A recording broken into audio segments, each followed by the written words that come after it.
A paradigm is a mental program that has almost exclusive control over your behavior.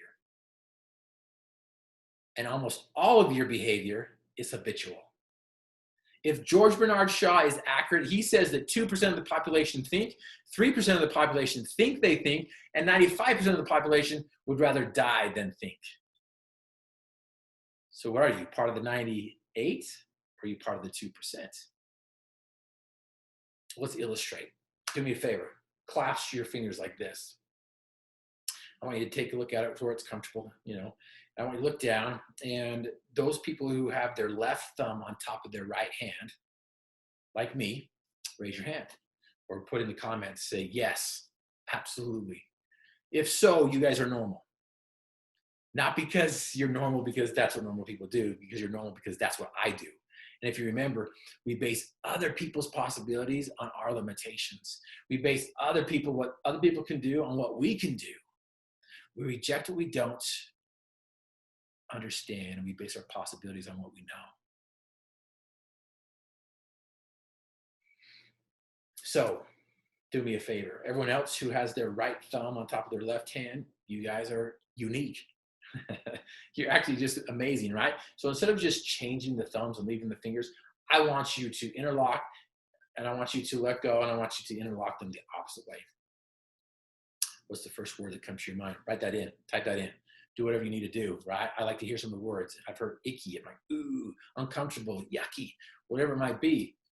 But do me a favor, go back and forth like this. See if you can go fast, see if you can even do it. Or are you struggling? Is there pushback? Is there pushback that's happening right now? Dan Clark says that 90% of what we do is habitual. I believe that number is too low. I think it's even higher than that. Fold your arms. What's comfortable?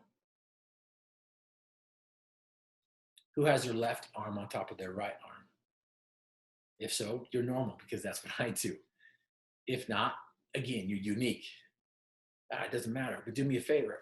Unlock and do the opposite. My favorite is to watch people, like, they start here and they just go in a circle and end up in the same place. Do you even realize what you're doing on a daily basis?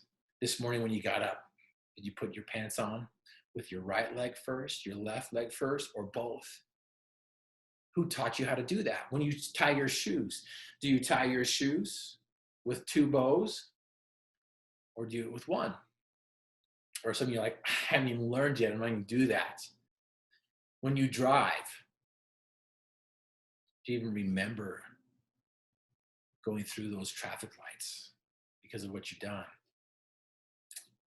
90% of what we do is habitual.